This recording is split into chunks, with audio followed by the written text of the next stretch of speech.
할렐루야. 네, 반갑습니다. 오늘도 하나님께서 우리의 귀한 복된 날 허락해 주셨습니다. 함께 예배하러 나오신 사랑하는 성도님들 주님의 이름으로 환영하고 축복합니다.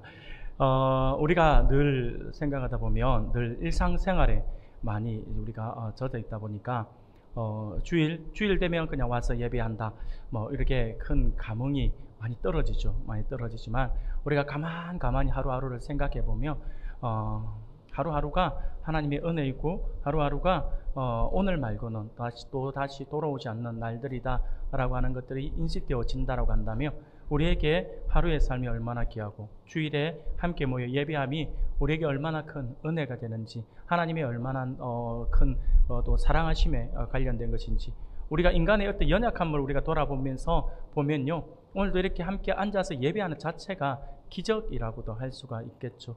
그래서 문득 앉아서 주 예수보다 더 귀한 것은 없다라고 하는 찬양을 들으면서 또 같이 마음으로 하나님 앞에 찬양으로 올려드리면서 드는 생각들이 참 이 귀한 시간들이 참 귀하다, 고맙다라는 생각이 들어서 여러분들에게 오늘은 좀 길게 인사를 나누는 것 같습니다.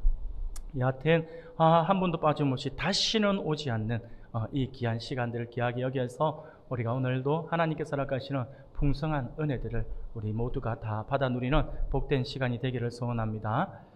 사랑하는 성도 여러분, 우리가 드라마나 영화 같은 것을 볼 때면 사람들이 재미있어하는 어떤 장면들이 많이 있죠. 많이 있는데 어떤 영화를 보고 어떤 드라마를 보면서 특히 그 영화 같은 경우 보면서 어떤 한 장면 때문에 그 장면이 잊혀지지 않아서 그 영화가 참 재밌다. 물론 스토리의 전개도 보지만 그게 일어나는 어떤 하나의 뒤집어지는 어떤 그 모습, 반전이라고 하죠. 그래서 반전의 어떤 그 효과가 있느냐 없느냐에 따라서 우리 머릿속에 오래 남습니다. 그래서 반전의 효과가 크면 클수록 그 영화가 아주 오래 기억이 되죠. 그래서 반전이 있는 영화는 사람들이 참 재밌어하고 참 많이 봅니다. 그래서 그 영화들을 우리가 많이 보려고도 하고요. 스포츠도 마찬가지입니다. 스포츠도 누가 뭐래도 가장 재미있는 장면을 뽑아라 라고 한다면 큰 점수로 이기고 있다, 아니면 비슷하게 가고 있다, 이게 아니라 그 스포츠에서 가장 재미있어 하는 장면은요, 바로 치고 있다가 마지막에 극적으로 역전하는 장면이라고 할 수가 있을 것입니다. 이 역전하는 그러한 장면을 보면요, 사람들은요, 재미를 넘어서 희열을 느낀다라고 이야기를 하기도 하죠. 그래서 많은 사람들은요,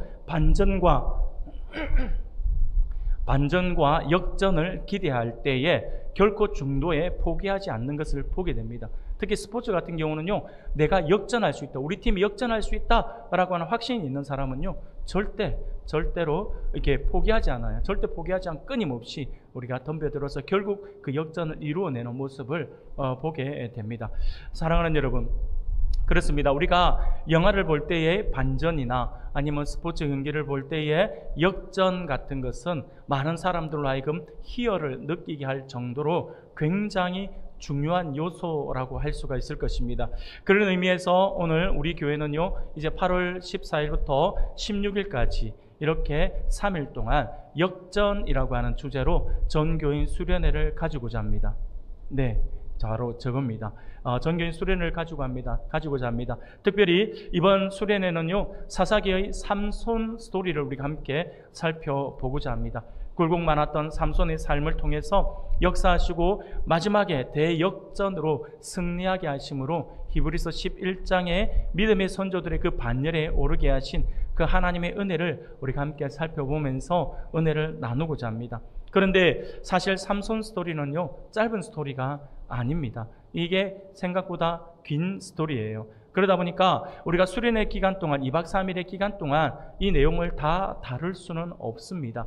그래서 이번 8월을 수련회에 집중하고자 하는 마음에서 현재 진행하던 소요리 문답의 교리 내용을 잠시 접어두고 8월을 수련회 달로 여겨서 주일도 삼손 스토리를 우리가 함께 살펴보면서 우리 수련회에 더욱더 집중하고자 하는 그런 마음에서 우리가 함께 살펴보고자 합니다. 오늘은요, 그 첫째 시간입니다. 사사기 13장의 말씀을 통하여서 그를 움직이기 시작하셨더라 라고 하는 제목으로 오늘 말씀을 우리가 함께 살펴보고자 합니다. 사랑하는 성도 여러분, 성경에는 참으로 많고 다양한 사람들이 등장하죠. 그 가운데 어떤 사람은요, 너무나도 부끄러운 모습으로 나타나기도 하고요. 또 어떤 사람은요, 너무나도 자랑스러워서 많은 사람들의 부러움을 사는 그런 모습으로 나타나기도 합니다. 그런 사람들 중에서 보면 성경을 하나님의 말씀으로 믿는 우리 성도들 뿐만 아니라 하나님을 믿지 않는 사람들 가운데서도 성경에 나오는 인물 가운데 누군가를 기억하는 사람들도 있다라고 하는 거죠. 하나님을 믿지 않는데도 성경에 나오는 인물들을 알고 있는 사람들이 있어요. 아주 유명한 사람들이죠.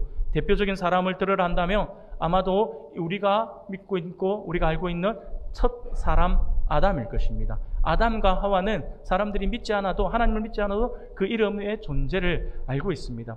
그리고 너무나도 많이, 영화로도 많이 제작되었던 다윗과 골리앗, 이런 이야기들은 그 스토리가 어릴 때, 저도 어릴 때 예수 믿지 않을 때에 만화 영화로 다윗과 골리앗을 보았던 기억이 납니다. 그만큼 다윗과 골리앗도 굉장히 유명하죠. 그리고 많은 사람들이 하나님을 믿지 않음에도 불구하고 자녀가 지혜 있게 자라기를 원한다라고 하는 사람은 당연히 솔로몬이라고 하는 이름을 떠올릴 것입니다. 그래서 솔로몬의 지혜 이런 이야기들을 하기도 하겠죠. 그래서 하나님을 알지 못하는 사람들도요, 하나님을 믿지 않으면서도 성경에 나오는 여러 인물들을 알고 있는 경우들이 많이 있습니다. 그리고 또 한 사람, 하나님을 알지 못하는 세상 사람들도 많이 알고 있고 정말 많은 부분에 있어서 관심을 보이고 있는 한 사람이 있습니다. 바로 오늘 우리가 함께 살펴볼 힘의 상징이라고 할 수 있는 바로 삼손입니다. 많은 사람들이 삼손의 이야기들을 알고 있습니다. 그래서 스포츠 선수들을 우리가 보통 보면은 머리 좀 기르고 나오잖아요. 머리 기르고 나오면 그를 예전에는 삼손이라 불렀어요. 그 축구, 우리 예전에 기억이 납니다. 축구계에서도 삼손 그러면 한 사람이 있었고, 배구에도 있었고, 머리 길게 이렇게 눌려서 나오면 그 사람을 삼손이라고 불렀던 기억이 납니다. 근데 요즘엔 좀 다르더라고요. 요즘에 특히 제가 야구를 좋아하니까 야구를 보면 머리 긴 사람을 삼손이라고 이야기 안 하고 뭐라고 부르는지 혹시 아세요? 예수라 불러요. 왜 예수라 부르는지 모르겠는데, 그래서 그 투수 가운데 머리가 긴 선수가 있잖아요. 그러면 그 선수가 LG 트윈스에서 있다 그러면 잠실 예수라 불러요. 부산에도 있어요. 부산 우리 롯데 자이언츠에 머리 긴 선수가 2명이 있어요. 한 명은 외국인이고 한 명은 국내 선수인데, 그 외국인이 머리 기르고 있으면 너무나도 예수님처럼 닮았는지 그 친구의 별명이 사직 예수 이렇게 부르고 있는 모습을 보게 됩니다. 여하튼 머리 긴 사람 그러면 예전에는 삼손을 많이 떠올렸던 기억이 납니다. 그러니까 그만큼 삼손이 유명했죠. 삼손은요, 우리가 잘 알고 있는 것처럼 파란만장한 삶을 살다 간 사람이에요. 그런데 놀라운 것은 이 삼손 스토리를 우리가 살펴보면 삼손은요, 정말 놀랍게도 태어날 때부터 시작해서 죽을 때까지의 이야기가 성경에 기록된 몇 안 되는 사람 중에 한 사람이에요. 그의 잉태부터 우리가 알고 있고 그가 죽는 장면까지 너무나도 소상하게 기록하고 있는 몇 안 되는 사람 중에 한 사람이 바로 이 삼손이다라고 하는 것이죠. 그만큼 삼손은요, 어떻게 보면 하나님의 특별 대우를, 하나님께서 굉장히 특별 대우를 해주신 것 같아요. 특별 대우를 해주셨고 또 큰 능력을 주셔서 이스라엘의 사사로 세워서 하나님의 백성 이스라엘을 블레셋으로부터 구해내었던 사람이 바로 이 삼손이었다라고 하는 거죠. 그래서 우리가 계속해서 이번 이 8월 우리 수련회를 겸해서 계속해서 삼손 스토리를 통해서 하나님께서 어떻게 그에게 은혜 베풀어 주셨고 우리가 어떻게 우리 인생에 있어서 그리고 우리 교회 전체적으로 볼 때 우리가 지금에 머물러 있는 것이 아니라 어떻게 역전 스토리를 우리가 만들어 나갈 것인가에 대해서 함께 살펴보면서 하나님을 은혜를 나누고자 합니다. 사랑하는 여러분, 오늘 본문 13장, 사사기 13장은 삼손의 출생과 관련하여서 여호와의 사자의 예고와 그리고 삼손의 출생에 대하여 기록하고 있는 말씀입니다. 여호와의 사자는 단 지파 소속으로 아이를 갖지 못하여 자식이 없었던 마노아라고 하는 부부에게 나타나서 그에게 가정에 아들을 낳을 것이다 라고 하는 것을 이야기해 주십니다. 그리고 장차 이 아이가 블레셋의 손에서 이스라엘을 구원하기 시작할 것이다 라고 하는 말씀과 함께 이 아이가 평생을 나실인으로 살게 될 것이다 라고 하는 사실을 예고해 주고 있습니다. 그리고 여호와의 사자의 예고대로 마노아의 부부는요, 정말 아이를 가졌고 그 아이를 낳았어요. 그리고 그 아이의 이름을 삼손이라고 이름을 지었다라고 하는 것이 오늘 우리가 읽은 이 사사기 13장의 내용입니다. 그런데 여러분, 우리가 이 삼손 기사를 우리가 보다 보면 다른 사사 시대에 있었던 내용과 조금 다른 장면을 하나 우리가 떠올릴 수가 있어요.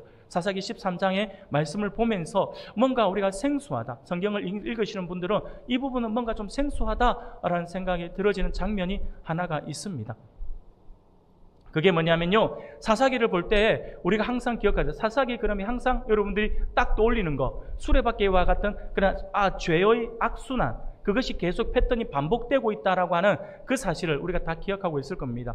사사기를 보면요, 이스라엘 백성들이 여호와 앞에서 악을 행하여서 범죄합니다. 그 범죄로 인하여서 하나님의 진노를 사게 되어서 그들이 징계를 받게 돼요. 근데 그 징계가 너무나도 고통스럽고 너무나도 힘드니 하나님 앞에 엎드려서 살려달라고 부르짖으며 회개하는 일이 일어납니다. 하나님께서 백성들의 그 회개의 소리, 부르짖음의 소리를 들으시고 그에게 하나님께서 이스라엘을 구원할 수 있는 구원자로서 사사를 보내주시죠. 그래서 사사를 통해서 이스라엘이 다시 구원받아요. 회복되어요. 그러면서 태평성대를 살게 됩니다. 그러나 태평성대를 사는 것도 잠시뿐이고 언제 우리가 그것을 경험했을까라고 하는 것처럼 완전히 잊어버려요. 망각해버리는 거죠. 하나님의 은혜를 완전히 잊어버리는 거예요. 그러니까 어떻게 됩니까? 또 역시 죄를 짓게 되는 거죠.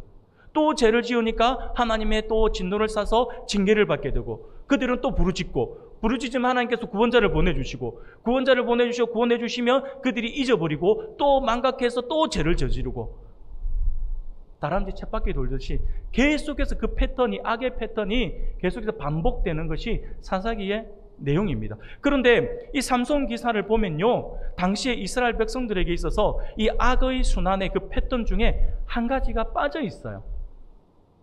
그게 뭐냐면 당시에 이스라엘 백성들에게 있어서 이 악의 순환 가운데 하나가 빠져있는 그게 뭐냐면 삼손 시대의 이스라엘 백성들에게 있어서 가장 중요하다라고, 이 악의 패턴 안에서 가장 중요하다라고 생각할 수 있는 그것이 하나 빠져있는데 그게 뭐냐면 회개예요.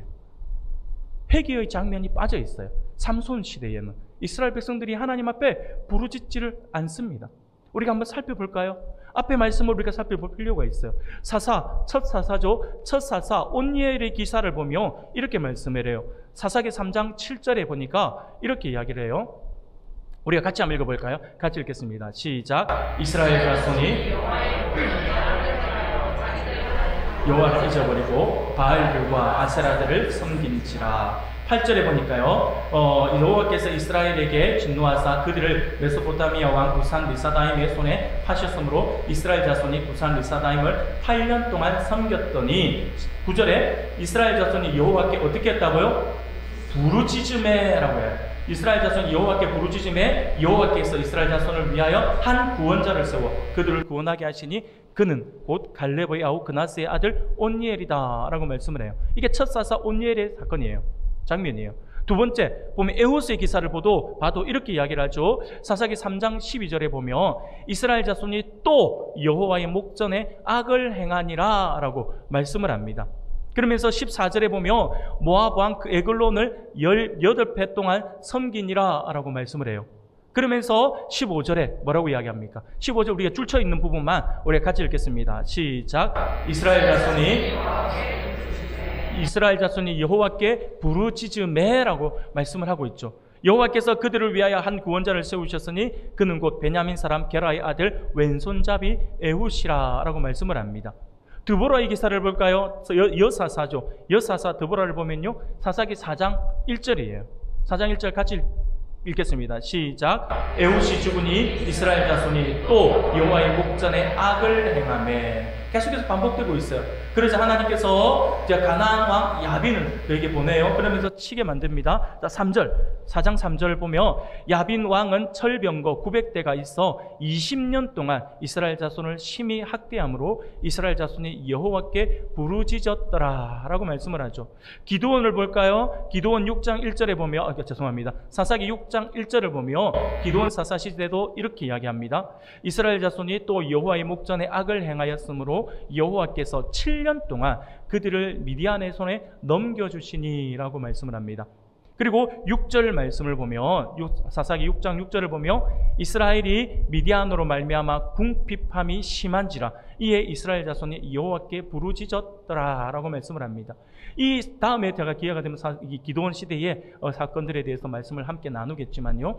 이 기드온 시대는 이 미디안 족속들이 정말 우리가 오늘 죄송합니다. 우리 경상도 사투리로 정말 숭악한 녀석들이에요. 정말 왜냐하면요 이 사람들은요 조금만 이렇게 수확을 할 만하면 그냥 농사 지을 때는 안 건드려요. 안 건드리고 있다가 수확할 만하다 뭔가 좀 잘할 만하다 싶으면 갑자기 진짜 막 개미떼같이 왁 와가지고 다 쓸어가 버려요. 하나도 남는 게 없어요. 그냥 씨앗조차 다 쓸어가 버려요. 얼마나 심했던지 오늘 본문의 6장 6절에도 보면 미디안으로 말미암아 궁핍함이 심한지라라고 말씀을 할 정도예요. 정말 숭악한 녀석들이었어요.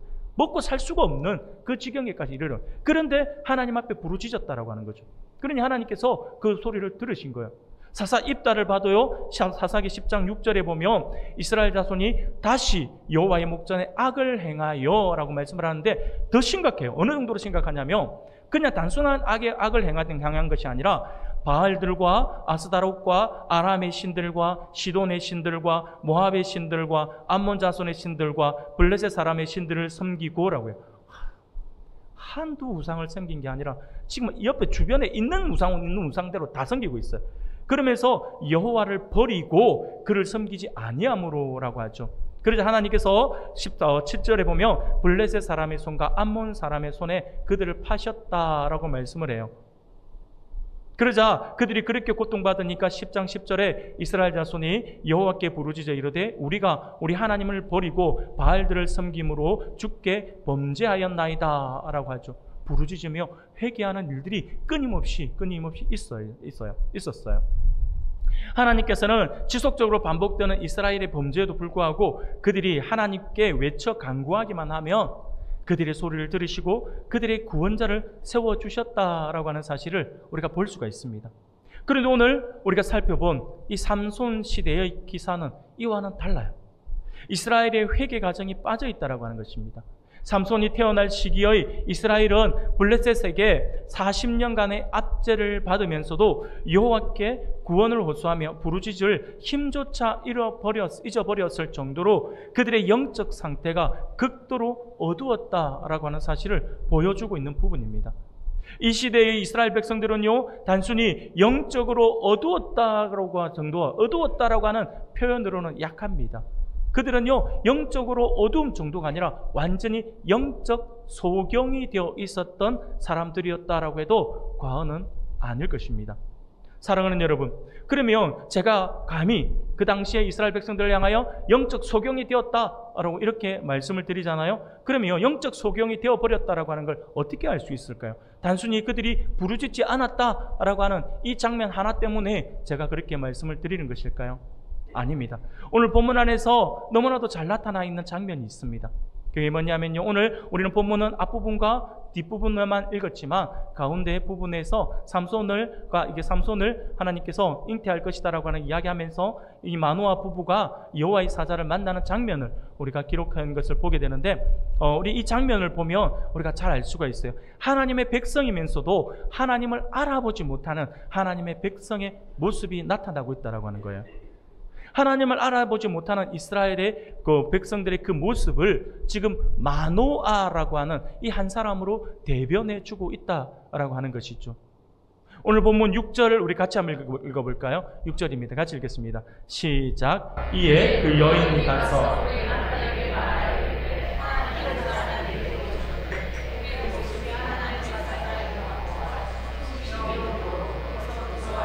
내가 묻지 못하였고 그도 자기 이름을 내게 이르지 아니하였으며. 아멘. 무슨 말입니까? 오늘 본문에서 마노아의 아내는 여호와의 사자를 만났습니다. 여호와의 사자를 만났는데 여호와의 사자를 만나면서 누군지를 모르겠는 거예요. 그런데 딱 엄습해오는 그 위압감에 굉장히 놀라서 충격을 받은 거죠. 그러면서 굉장히 두려웠다라고 이야기를 합니다. 그래서 두려워서 감히 지금 당신이 내 앞에 와서 이야기하고 있는 당신이 누구이십니까? 라고 하는 것을 물어보지조차도 못했다라고 해요. 얼마나 무서웠으면 벌벌벌 떨렸다라고 하는 거죠. 이 말을 듣자 이 말을 지금 이것을 경험하고는 이 마노아의 아내가 마노아에게 이야기를 하는 거예요. 자기 남편에게 여호와의 사자 같은 분이 어떤 분이 오셨는데 내가 그분이 누구인지도 모르겠는데 너무 두려워서 감히 얼굴도 못 들겠고 이름을 물어보지도 못했는데 그분이 우리에게 아이가 있을 것이다라고 이야기를 하네요 라고 하니까 마노아가 충격을 받은 거예요. 그러면서 마노아가 그 이야기를 듣고는 자기도 너무 궁금한 거죠. 그래서 하나님 앞에 기도합니다. 8절에 보니까 이렇게 해요. 마노아가 여호와께 기도하여 이르되 주여 구하옵나니 주께서 보내셨던 하나님의 사람을 우리에게 다시 오게 하사 우리가 그 낳을 아이에게 어떻게 행할지를 우리에게 가르치게 하소서 하니라고 말씀을 하죠. 마노아는 자신이 하나님께 기도하여서 하나님의 사자를 만나 약속한 그 아이를 어떻게 길러야 할지를 가르쳐 달라라고 기도를 하고 있습니다. 이 장면만 보면 마노아의 신앙이 정말 좋은 것 같아요. 하나님의 말씀을 가지고 내가 하나님께서 주실 것이라고, 지금은 내가 아이가 없지만 하나님께서 주실 것이라고 약속했으니까 그 약속의 말씀 붙들고 반드시 우리에게 아이가 있을 것이다 라고 하는 걸 내가 확신하는데, 그러면 이 아이를 어떻게 키워야 될까라고 하면서 하나님 앞에 기도하는 장면이니까요. 마노아의 모습이 신앙적으로 굉장히 성숙해져 있는 것 같아 보입니다. 그런데 하나님께서 이 마노아의 기도에 응답하여 주셨어요. 그래서 다시 하나님의 사자를 보내주십니다. 하지만 마노아는요, 그 사자가 나타났음에도 불구하고 문제는 뭐냐면 그가 누구인지를 전혀 알지 못하고 있었다라고 하는 거예요. 그리고는 그가 드리는 제사의 불꽃이 하늘로 올라가는 동시에 여호와의 사자가 제단 불꽃에 휩싸여서 올라가는 그런 이적을 보고 나서야 그제서야 마노아가 그가 하나님의 사자였다라고 하는 것을 알게 되고 고백하는 모습을 보게 됩니다. 사랑하는 여러분, 뭔가 좀 이상하지 않습니까? 하나님께 기도하여서 응답을 받고 나서는 그것이 하나님의 응답인지 알지 못하고 엉뚱한 행동을 하고 있었다라고 하는 거죠. 본인이 하나님 앞에 다시 보내달라고 하나님 앞에 기도했잖아요. 그 기도에 응답해서 하나님의 사자가 다시 왔잖아요. 그러면 당연히 하나님께서 보내주신 응답의 은혜로 알고 엎드려야 되는데, 근데 문제는 그 사람이 누구인지를 지금 모르고 있는 상태의 모습을 지금 보고 있는 거죠. 그러면서 한다는 소리가 뭡니까? 나중에 그가 올라가고 난 뒤에 그가 하나님의 사자였다 라고 하는 것을 알아요. 그러면 그때라도 하나님 감사합니다라고 감사제를 올리든지 하나님 앞에 감사합니다고 기도라도 해야죠. 근데 마노아가 어떤 행동을 한지 아십니까? 22절을 한번 볼까요? 22절에 마노아가 이렇게 행동합니다. 자, 같이 읽겠습니다. 22절 이제 나왔네요. 자, 22절 같이 읽겠습니다. 시작.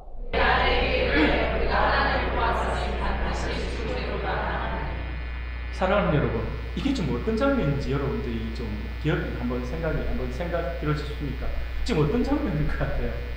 마노아가 하나님 앞에 기도했어요. 처음에 마노아의 아내가 여호와의 사자 같은 분을 만났다라고 이야기하니까 자기도 너무 궁금해서 정말 우리에게 아이가 태어날 건가? 그러면 그 아이를 내가 어떻게 키워야 되지? 정말 하나님께서 주시는 것이 맞다면 하나님 다시 한번 보내주십시오. 그래서 우리 아이 어떻게 키워야 되는지 하나님 일러주세요 라고 기도했더니 하나님이 응답을 받아서 다시 그 하나님이 여호와의 사자가 나타난 거예요.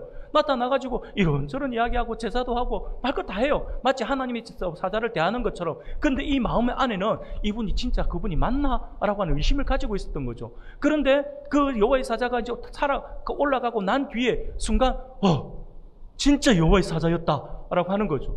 그러면 어떻게 해야 됩니까? 감사합니다 해야죠. 여러분 기도에 응답받으면 당연히 할렐루야 감사합니다, 좀 흥이 많은 사람은 춤이라도 춰야죠. 그런데 마노아는 어떻게 합니까? 이제 나 죽었다. 이게 무슨 말입니까? 이게 물론 그 당시의 사람들은요, 여호와 하나님을 대면한 자체가 죽음이에요. 죽음. 거룩한 하나님 앞에 죄성을 가지고 있는 인간이 나타난다라고 하는 거, 그 앞에 설 수 있다는 것은 감히 상상할 수 없는 거죠. 그래서 하나님 앞에 간 자는요 반드시 죽는다라는 생각을 가지고 있어요. 그래서 지성소 안에도 아무나 못 들어가는 이유가 거기 있는 거죠. 그래서 그가 지금 하고 있는 반응이 아이고 이제 우리 죽었다라고 이야기하고 있는, 고백하고 있는 거죠. 참으로 어처구니 없어요. 아니 이렇게 두려워할 것 같으면 다시 보여달라 소리를 하지 말든가, 그런 기도를 하지 말든가. 실컷 기도해서 하나님께서 응답해 주시니까 그 응답을 보고는 엉뚱한 소리를 하고 있으니 참으로 답답할 노릇입니다. 하나님의 사자가 자신들에게 왜 나타났는지를 완전히 기억하지 못합니다.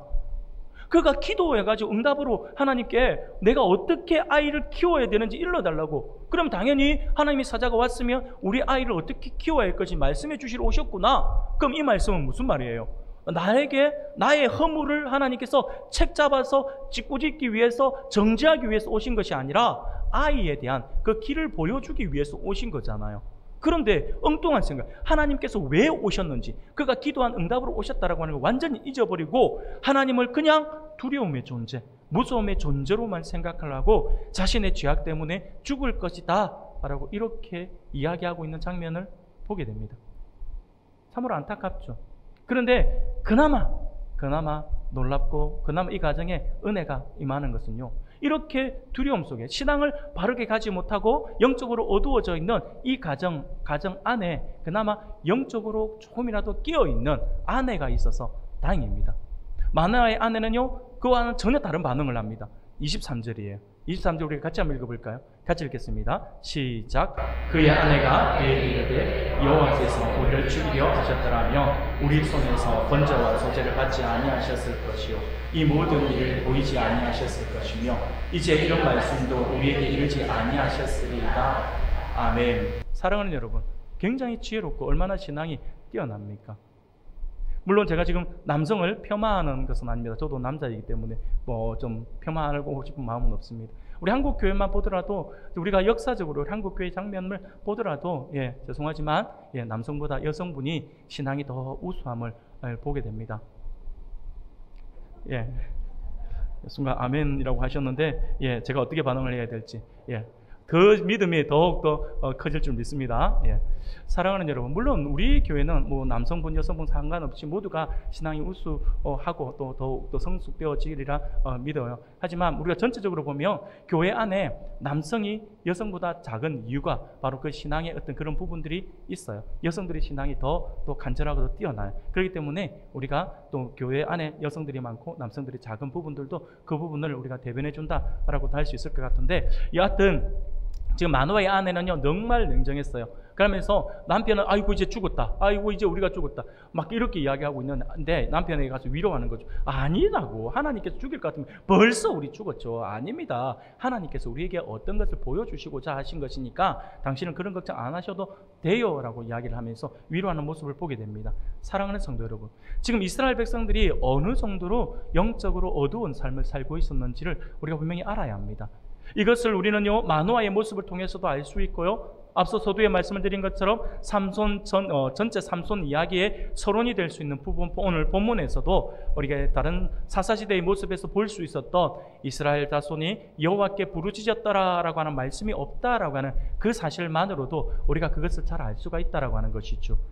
그렇습니다. 이전에 이스라엘 백성들은 범죄하여 하나님께 징계를 받게 되면 비록 피상적이나마 하나님께 부르짖는 모습은 가졌다라고 하는 거예요. 회개하는 모습을 가졌어요. 회개하려고도 했어요.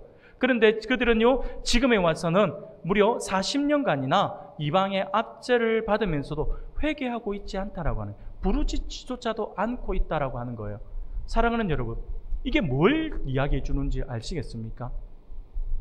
왜 삼손이 태어나는 이 시대의 백성들은요 40년 동안 블레셋의 압제를 받고 있으면서도 불구하고 그들이 하나님 앞에 부르짖지 않고 부르짖고 회개하는 그 일들을 하고 있지 않는 것일까요? 이 장면이 우리에게 아주 중요한 사실을 하나를 일깨워주고 있어요. 그게 뭐냐면요 바로 이거예요. 죄는 아주 무서운 것인데 죄를 반복해서 지으면 영적으로 무뎌져서 회개할 수 없는 상태에 이르게 된다라고 하는 거예요. 우리가 어릴 때 한번 생각을 해봅시다. 어릴 때 내가 거짓말을 딱 한번 처음 거짓말이라고 하는 걸 했다 생각해 봅시다. 부모님, 엄마 아빠를 속여서 어릴 때 거짓말을 했어요. 그러면 그때부터 어떻게 됩니까? 나의 행동 하나하나가 뻣뻣해져요. 엄마 눈치만 보게 돼요. 내 거짓말이 탄로나면 어떡하지? 그리고 내가 이 거짓말에 엄마 이게 탄로나서 내가 엄청나게 혼날 걸 생각하니까 두려워서 잠도 못 자는 아이가 있어요. 심지어 심적으로 굉장히 연약한 아이들은요 밤에 자다가 울어요. 밤에 자다가 울면서 엄마 미안해요 잘못했어요 하는 애도 있어요. 그렇게 두렵잖아요. 그런데 그렇게 시간이 지났는데도 불구하고 혼이 안 나요. 들키지 않았어요. 두 번째 거짓말은 첫 번째보다 쉬울까요? 어려울까요? 쉬워요. 세 번째 거짓말은 쉬울까요? 어려울까요? 더 쉬워요. 그게 한 3번, 4번 반복되면요, 이제 두려워서 잠 못 자는 일이 생길까요? 안 생깁니다. 거짓말 그까이 뭐 사람 죽인 것도 아닌데 뭐 그런다니까요. 무슨 말씀인지 알겠습니까? 죄가 이렇게 무서운 거예요. 죄는요, 처음 저지르면 이것이 굉장히 우리에게 큰 부담으로 다가오는데, 그래서 굉장히 무서움으로 다가와요. 하나님의 심판이 두렵게 여겨진다니까요. 그런데 이 죄를 계속해서 반복해서 저지르게 되면 어느 순간 내 영이 무뎌져요. 그러면서 내 잘못, 내 죄가 보이는 것이 아니라 나보다 더 큰 죄를 저지른 사람을 보는 거죠. 도둑질한 사람은요, 뭐 옆에 살인한 사람도 있는데 뭐 그까이 돈 조금 뭐 띵땅한 거 갖고 있다고 뭐 그런다니까요. 교회에서 그러면 예수 믿는다는 사람들이 하고 막 그런 이야기 한다니까요. 사랑하는 여러분, 이스라엘 백성들은 거듭되는 죄 가운데서 죄를 반복하여 지음으로 인해서 마음이 강팍해지고 죄에 둔해져서 결국 회개조차 하지 않는 지경에까지 이르게 되었다라고 하는 것입니다. 이게 죄의 무서움이에요. 사랑하는 여러분, 그리고 우리가 또 한 가지 중요하게 기억해야 할 것이 있어요. 그게 뭐냐면, 우리가 죄에 대한 이게 어느 순간 익숙해지면 죄에 대한 무서움 속에서 회개조차도 하지 않는다라고 했잖아요. 그런데 그것과 함께 또 우리가 기억해야 될 게 뭐냐면, 죄를 지어도 회개하면 된다라고 생각을 하면서 죄를 너무 가볍게 여기는 사람들이 있다라고 하는 거죠. 회개하면 되지 뭐. 그래서 어떤 사람은요, 그런 사람도 있어요. 내가 이렇게 예수 안 믿고 막 그냥 실컷 놀다가 이렇게 나는 예수님 뭐 믿어야 되는 건데 알겠는데, 여하튼 내가 지금 바빠, 내가 지금 할 일 많아, 세상이 너무 좋아, 그러면 놀아요. 그러면서 이러면 안 되지 않습니까? 하면, 아이 괜찮아요, 내가 이렇게 놀다가 내가 죽기 딱 3일 전에 금식하고 기도하지 뭐. 하나님 하나님 앞에 회개하면 다 용서해 준다며. 회개가 그렇게 자기 하고 싶은 대로 할 수 있는 게 아니다라고 하는 걸 모르고 있는 거죠. 사랑하는 여러분, 예전에 제가 보았던 영화 가운데 1998년, 아주 오래된 영화예요. 아주 1998년 제가 어릴 때에 보았던 영화인데, 이 영화가 보면 이 제목이 엑스트라라고 하는 영화였어요. 엑스트라라고 하는 영화가 있었는데, 이 영화에는 보면 말 그대로 제목 그대로 2명의 엑스트라 배우가 등장합니다. 이 2명의 엑스트라 배우가 등장하는데, 엑스트라 단역 배우다 보니까 늘 항상 생활고에 막 시달리면서 살아가요. 그런데 이 사람들이 이 연기에 필요했던 썼던 소품이었던 이게 뭐 경찰 배지와 그리고 검찰증, 이게 검찰증이나 검사증을 이제 자기네들이 가지고 있는 거예요. 그래 가지고 있다가 자기도 모르게 이제 한 번은 이게 길을 가다가 나쁜 사람들, 뭐 위반하는 사람들이 만났는데, 그냥 순간 소주머니 있는 것도 꺼내니까 경찰 배지가 나오고 검사증이 나오니까 상대방은 검사님인가 보다, 경찰인가 보다 해가지고 잘못했습니다 하면서 막 빌는 그런 장면이 일어나는. 그러니까 이게 재밌어가지고 이 사람들이 이제 진짜 이 가짜를 이제 흉내내기 시작하는 거죠. 그래서 가짜 검사가 되고 가짜 경찰이 되어서 이제 막 그냥 뭐 고위 좀 부정부패를 일삼는 사람들이 찾아가서 뭐 정의의 이름으로 그들의 것을 빼앗아가지고 가난한 사람들에도 나누어 주기도 하고 막 그렇게 진행되는 스토리예요. 근데 이 영화에서, 제가 어릴 때 보았던 이 영화에서 아직까지 잊지 않는 대사가 하나 있어요. 아직 굉장히, 어떻게 보면 굉장히 충격적인 대사인데, 이런 대사를 했어요. 그 중에 한 사람이 뭐라고 이야기하냐면 이렇게 이야기를 해요. 우리가 일요일에 우리가 왜 예배 드리는 줄 아냐? 라고 물어봐요. 그러니까 당연히 듣겠죠. 우리가 일요일에 왜 예배 드리는 줄 아니? 그것은 6일 동안 세상에서 열심히 죄를 짓고 일요일에 교회 나와서 회개하라고 예배 드리는 거야. 이렇게 이야기를 해요. 예, 죄송합니다. 예, 재밌는 내용인데 제가 너무 심각하게 이야기했던가요? 예, 사랑하는 여러분, 지금 이 내용이 이분 뭘 이야기하는지 아시겠습니까? 이게 저는요, 그냥 단순하게 영화에서 나오는 그냥 우스갯소리로 던진 하나의 농담 섞인 멘트이지만, 그것이 오늘 우리에게 주고 있는 그 뭐라고 해야 할까, 울림은 굉장히 크다라고 할 수 있어요. 오늘 우리 가운데 이런 사람들이 너무나도 많아요. 하나님을 믿으면서 세상 속에 쌓아가서는 내가 그냥 세상 사람들과 똑같이 살아요. 그러면서 주일 와가지고 오면 늘 항상 엎드려요. 하나님 잘못했습니다. 한 주간 삶 속에서 우리가 바르지 못했네요. 하나님 마음을 아프게 했네요. 늘 회개해요. 그러고는 회개하고 나니까 어떻습니까? 마음이 하나님이 용서는 별로 관심이 없어요. 내 마음이 좀 후련해지면 돼요. 내 마음이 후련해지면 그 다음에 돌아서서 나가면 어떻게 합니까? 똑같은 행동을 반복하고 있다라고 하는 거죠.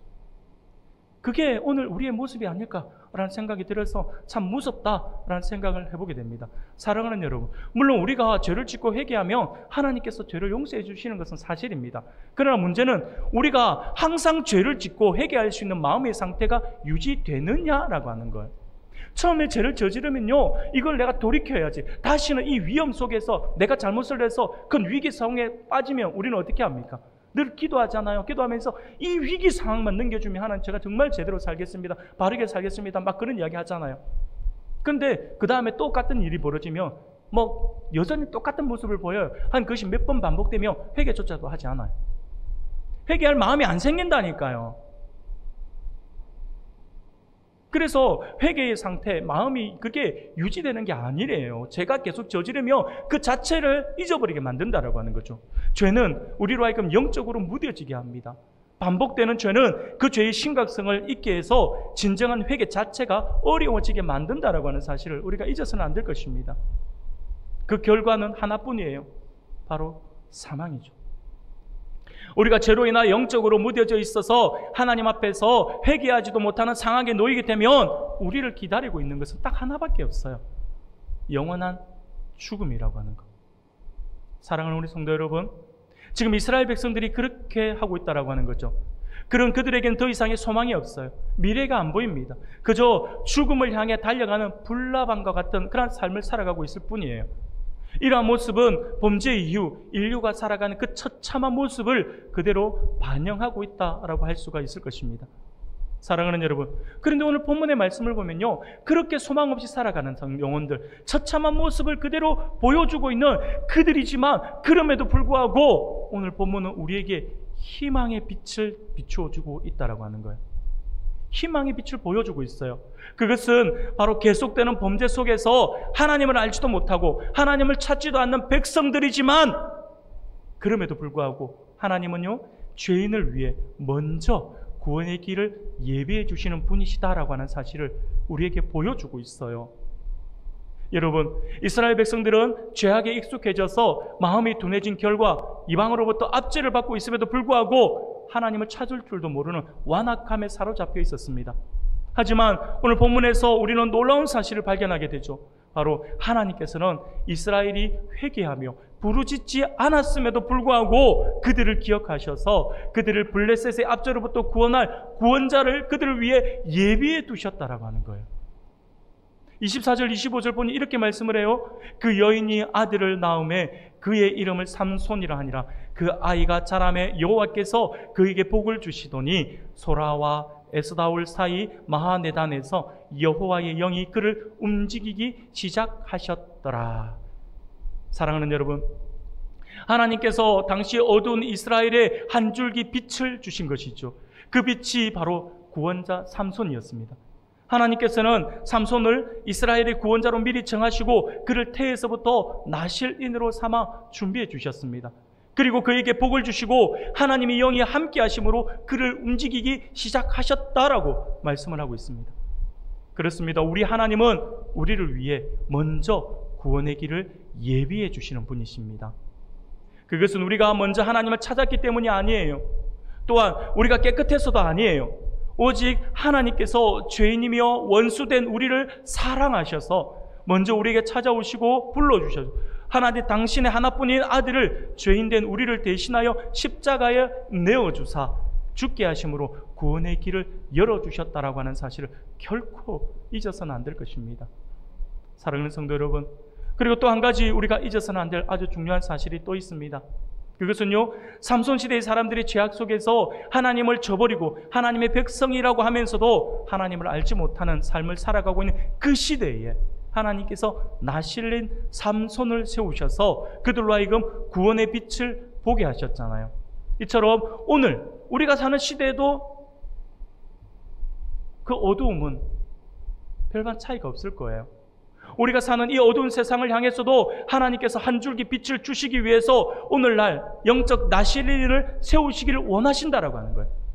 하나님 오늘도 그를 찾고 계세요. 그러면서 그를 세우기를 원하십니다. 그러면 이 시대에 하나님께서 특별히 구원하여 세우실 그 나실린, 그는 누구일까요?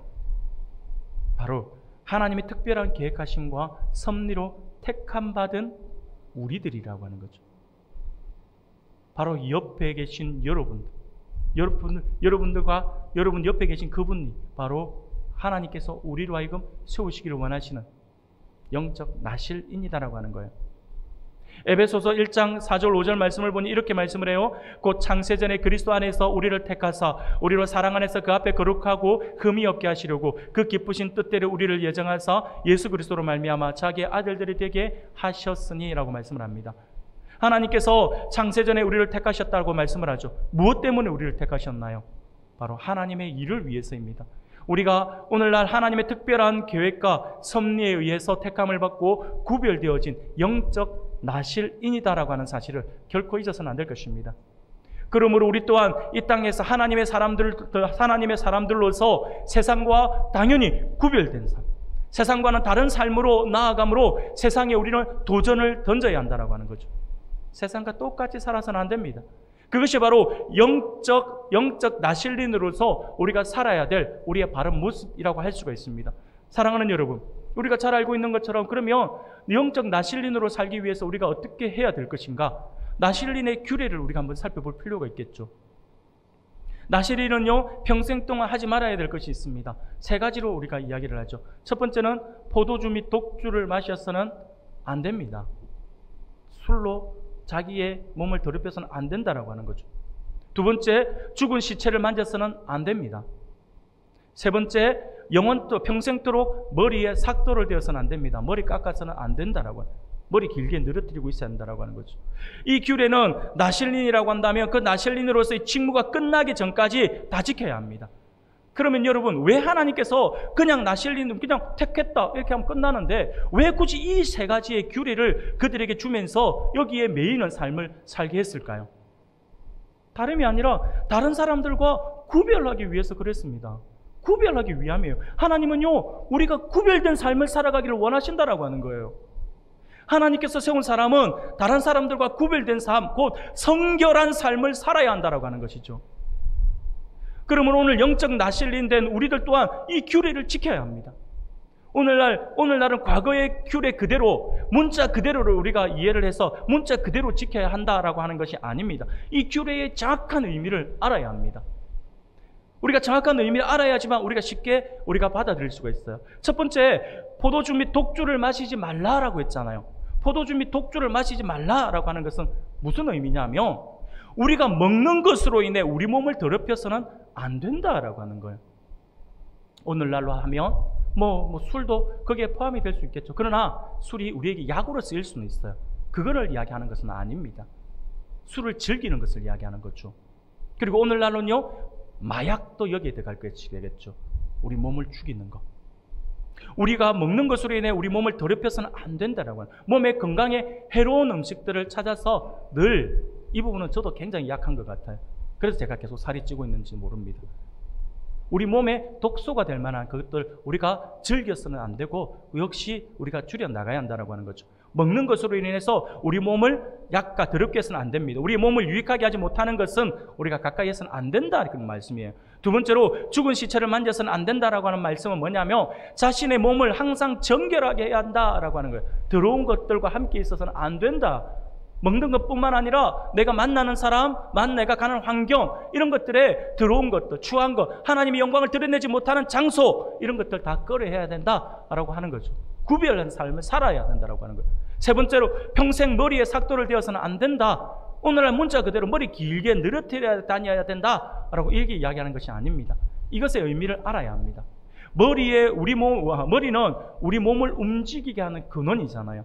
그러므로 머리에 삭도를 대지 않는다라고 하는 것은 어떤 것을 의미하고 있냐면 나를 움직이게 하시는 분은 곧 하나님이시다라고 하는 거죠. 그래서 나의 주권은 오직 하나님께 있다라고 하는 것을 인정하고 고백하는 삶을 이야기합니다. 그것을 예전에 과거 구약시대는 머리를 길게 늘어뜨려서 하나님의 주권을 인정합니다라고 고백을 했지만 지금은 우리가 그렇게 하지 않아도 우리가 하나님의 주권을 인정하는 거예요. 그래서 여러분들 나중에 우리가 다음에 보게 되겠지만 삼손이 머리카락이 잘리면서 힘을 잃어버리잖아요. 그 이유를 뭔지 아시겠습니까? 바로 그거예요. 그가 머리카락을 잘랐다 이 말은, 잘렸다 이 말은 하나님의 주권을 인정하지 않는다라고 하는 거예요. 그러니 당연히 하나님의 능력이 사라지는 것은 당연한 것이겠죠. 그건 다음에 우리가 계속해서 말씀을 살펴보기로 하고요. 사랑하는 성도 여러분, 우리가 하나님의 백성들이에요. 하나님께서 세워주신 이 시대의 나실린들입니다. 그러므로 우리는 하나님의 부르심에 합당한 삶을 살아야 합니다. 세상과 같아서는 절대로 세상을 변화시킬 수가 없어요. 세상과 같아서는 세상에 도전을 주지 못합니다. 그들을 뒤집어 엎을 역전을 하지 못한다라고 하는 거예요. 우리의 인생 역전도 없어요. 세상과 똑같이 살아서는요. 그러므로 우리는 구별된 사람들로서 세상과는 다른 삶을 살아야 합니다. 이것이 바로 하나님께서 우리를 불러주신 목적이 된다라고 하는 사실을 결코 잊어서는 안 될 것입니다. 사랑하는 성도 여러분, 오늘 하나님께서 우리에게 주신 말씀을 기억할 수 있기를 바랍니다. 하나님께서 영적으로 어두워져 하나님을 바로 알지 못하는 시대를 구원하기 위해서 삼손을 택하시고 구별하셔서 그에게 복을 주시고 여호와의 영이 그를 움직이기 시작하셨던 것처럼 오늘 이 자리에 있는 우리 모두가 이 어둡고 타락한 세상을 역전시키고자 하나님께서 불러주셨어요. 그러므로 우리는 하나님께서 택하신 영적 나실린으로서 구별된 삶을 통하여 세상 사람들에게 도전이 되어야 할 것입니다. 우리가 그리할 때 여호와의 영이 우리들을 움직이기 시작하셔서 하나님의 크고 놀라운 일, 곧 역전 드라마와 같은 그런 일들을 행하여 주실 것이다 라고 하는 사실을 굳게 믿어서 이 모든 일들에 더욱 귀하게 쓰임받는 우리 모든 성도님들이 다 되시기를 주님의 이름으로 축원합니다. 아멘. 우리 이 시간 우리 찬양하기 전에 저를 한번 따라서 한번 외쳤으면 좋겠습니다. 한번 다 같이 한번 따라서 한번 외쳐봅시다.